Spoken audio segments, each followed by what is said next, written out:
Hi, Lisa. Thank Hi, you for joining me for this conversation. sure. Happy to be here. So I'm Carolina with After Third, and this is Lisa. And Lisa, could you introduce yourself, please? Yeah, absolutely. I am a social worker and art therapist. I work as a psychotherapist and coach. Have a private practice in New York, specialize in working with the perinatal population in, everything to do with parenting, children, anxiety disorders, and, happy to be here.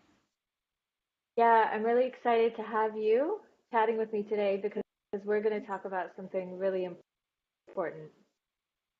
And Yes. this is our third time talking about it because Yes, that's how we important it tried. is. Yes. Um, so we're going to talk about how parents can cope right now and how in taking care of themselves, they're actually taking care of their children. Yes, absolutely. Especially right now with the pandemic, parents and families seem to have been gotten hit sort of the most, and it's a tough time right now for families. So tell me, what kind of things have you been hearing from families? Sure. Well, one of the things that I've said, and I know I've said this to you several times, is that people keep, reiterating that this is such a crisis for their kids. And I can entirely validate where those feelings come from, because, I mean, it is a tough time. Schools are limited or, not available at all and stuff. Your, ability to be able to go out, be with friends, things like that, and everything's limited. But really, this is a crisis for families. It's not just specifically a crisis for kids. So, one of the things I've been hearing is really parents struggling with being able to regulate themselves, cope with like the day to day stressors of juggling, online school, juggling their jobs, juggling like, taking care of household and everything else that has to do with that, not having any help. That's been a really big one. Not being able to sort of depends on schools as much for childcare or not at all, right? Um, and because it takes a village to raise our kids, it's kind of like there is no village. It's on parents' shoulders to do everything, and it's overwhelming. Plus, it's like the stressors of knowing how to respond to your kids when they ask questions that are triggering for parents, meaning like, why can't I see so and go over so and so's house? Right. And parents are triggered by these things because this is a sore subject and a source of anxiety for families, i.e., the pandemic and the limitations. So that's a lot of what I've been hearing, a lot of increased anxiety, a lot of feelings of isolation where Zoom just is not enough anymore, right? They need community care, they need face-to-face care. And, just overall sadness that's caused by, the things that I just mentioned. And so I think there's two really important pieces that I'd love to delve into a little more. The first is around sort of the impact to children and how the parents Yeah. impact their children. And the second piece is how what parents can actually do to take care of themselves. So tell me which Yep. one you want to talk about first, but you've mentioned both of them and they're both really important. Yes, I mean they're both equally important, but let's start with parents really because I say this all the time. I said this even prior to the pandemic that the best that you can do, both for your relationship with your kids, and for yourself is really to care for yourself. It's kind of like that whole, putting your own oxygen mask on first before you can kind of assist other people. And I mean, parents know this very well that when they're, well rested, when they've taken care of themselves, when they've recharged, just how much it's easier to be around and be available and hold space for our kids. um, so when all of these things are taken away from parents, right, then it just becomes that much harder for parents, to be able to be available, hold space, for kids. So, taking care of self is not a luxury, it's a necessity. It's just as much of a necessity as, everything else that we sort of do for ourselves. Like, say, brush your teeth, self care and wellness is just as important. Um, so, yeah, So, definitely important. so in this environment that we're in, what are the basic components of self-care that you would Right. tell all parents that they should absolutely commit to, non-negotiable? What are they? Yeah, I mean, one is, I'm a big advocate for therapy, not just for, when you're in crisis mode, but just sort of as preventative care. So the other piece is seeking support, even if, say you're not comfortable doing face to face. I mean, everyone has their own comfort level right now as to what they're doing or not doing in terms of like, face to face and things like that. But keep your support system close to you, touch base with them frequently. The other piece is check in with yourself. So, if you realize you're in a grouchy mood because of XYZ, say you haven't eaten anything all day, have a snack, eat. Um, take care of basic human needs. Like that's definitely really, really important. Prioritize sleep, get as much sleep as you can. Prioritize like eating balanced meals, like drinking water, taking showers, like, things like that. The other piece is it actually, you know, it the things that you enjoy doing, as parents that you enjoy doing, say you enjoy baking, right? Do those things with your kids. Because one, it fosters connection with your children. It's gonna create intimacy with your kids. The other piece, it'll make you feel better. So even if you're having like the really, really difficult day, do an activity with your children, even if you're not in the mood to do that. It's going to bring you closer and it's going to make you feel better. And that also includes like, turn on music and just be silly with your kids and dance around the room and things like that. Um, you know, it'll make you feel better to do these things. Um, the the other piece, I'm a very big advocate for practicing mindfulness, and I think that that's really really important, especially now. And to do so, you can really just sort of check in with yourself. So what's coming up for you? What emotions are coming up for you? What thoughts are coming up for you?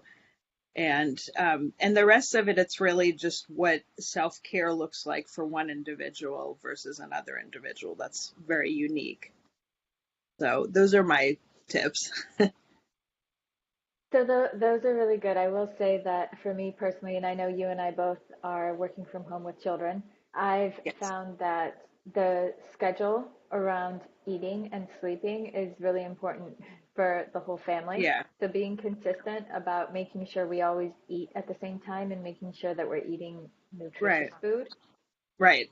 It's Right. so easy when you're stressed to go to the quick and easy things, and they're fine once in Yes. a while. And Yes. they're fine if you're doing them more often than you did before, but I think Right. if you start relying on them for every meal, then it'll have an impact. Or if you start skipping meals, you might Yeah. let meal time slide for the kids. And yeah, so those routines have been helpul for us. This Yeah. hasn't Yeah. been easy. I've still been eating more chocolate than I No. would like, but And that's okay, right? Like there's nothing wrong with chocolate. I also forgot about a few other pointers. Is one, it's important to sort of simplify your life right now. I mean, you brought up nutrition meals, and that's so, so, so important. But, there are parents that after a very, very difficult work day where they're exhausted, that just don't have the energy or capacity to do that. And, there's no shame in in giving your kids frozen pizza or getting takeout or something, if that's what it takes to kind of simplify your life for your own self care. The other tip you know, which is, I know it's been helping me and it's been helping other families, like just because, people kind of live in their pajamas and yoga pants right now, it will make you feel better to get dressed in the morning. It really does. It's like there's it kind of creates this sort of separation from like, what you're doing all day long to, okay, it's time to go to work. It's time to do this. So that can be a helpful tip too. that's a really good one. I have to say, I make my whole family, I make my kids change their clothes in the morning. Yeah. Even even when they weren't going to school, so we had some semblance of the routine. They got to pick what they wore, Yes. so it got very That's creative at there you points. go. There you go. And routine, routine is helpful for a lot of families too. And obviously just being kind and gentle with yourself. This is a really tough time.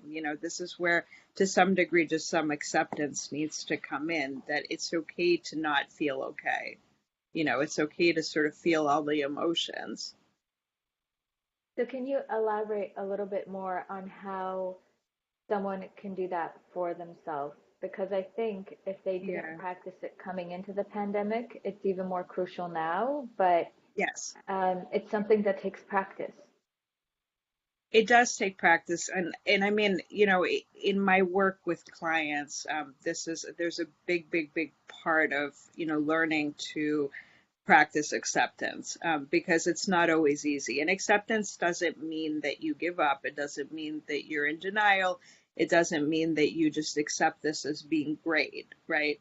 And that's what's really important to do. It's kind of like you stop fighting what is and you just accept that this is reality.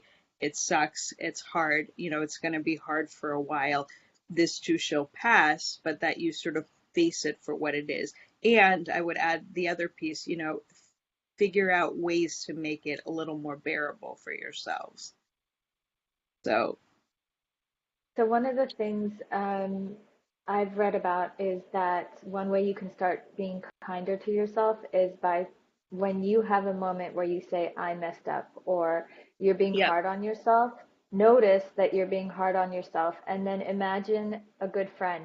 And if that good friend did the same thing and asked you about it, what would you say to them?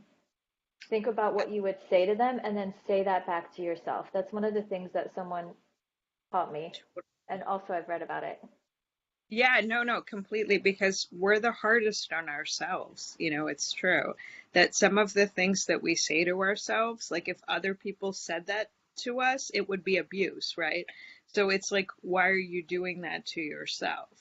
And that's where it's like recognizing what are you saying to yourself that's leading to these kind of catastrophic feelings of doom and gloom, and that can be helpful too, because our thoughts and our feelings are very much interconnected.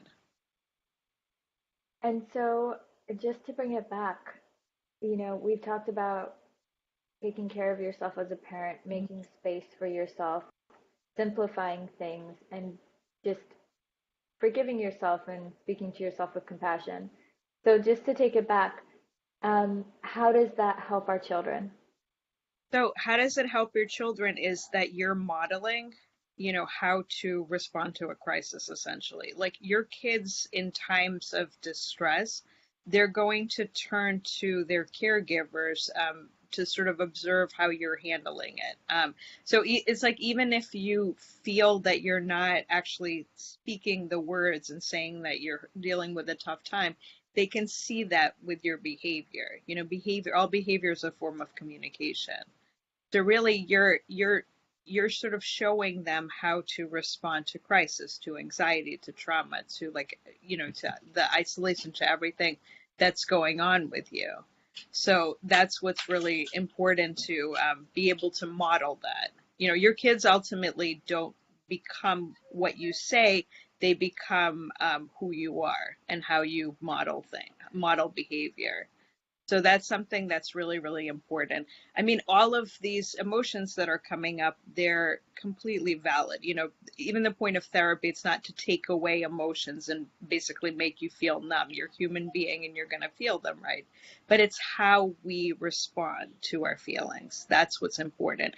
It's so you're also modeling to your kids that, it's okay to feel anxious, right? It's okay to kind of in times of uncertainties to sort of wonder what's going on and have some anticipation and worry. But it's how do you handle those feelings? That's what's important. And so, I know we've talked a lot about things that parents can do, but if you wanted them to take away three things that they can take action on, what are those Yeah. three things you want them to take away? I mean, seek out therapy if you're feeling like you're going through a tough time. And really, I do mean that because it can be truly, truly helpful. Simplify, prioritize your life and prioritize things. Like, honestly, it's if you've had such a tough morning, it's been such a tough time with your kids, don't turn on the Zoom class. It's okay to kind of say no to things, to set limits in your life, to sort of prioritize intimacy, relationships, things like that. Um, your own self-care, your own well-being, that's more priority. Your kids' well-being, right? That's more priority over the other stuff. So that's also really, really important. And like I had mentioned, also, self care. I should add that also our relationships are very significant too. So I am going to throw in a fourth point there, meaning like, prioritize relationships with your partner, prioritize relationships with your kids, with support system, etc. That is wonderful. Thank you, Lisa, so much. This is really good advice, and I know that all parents need this right now.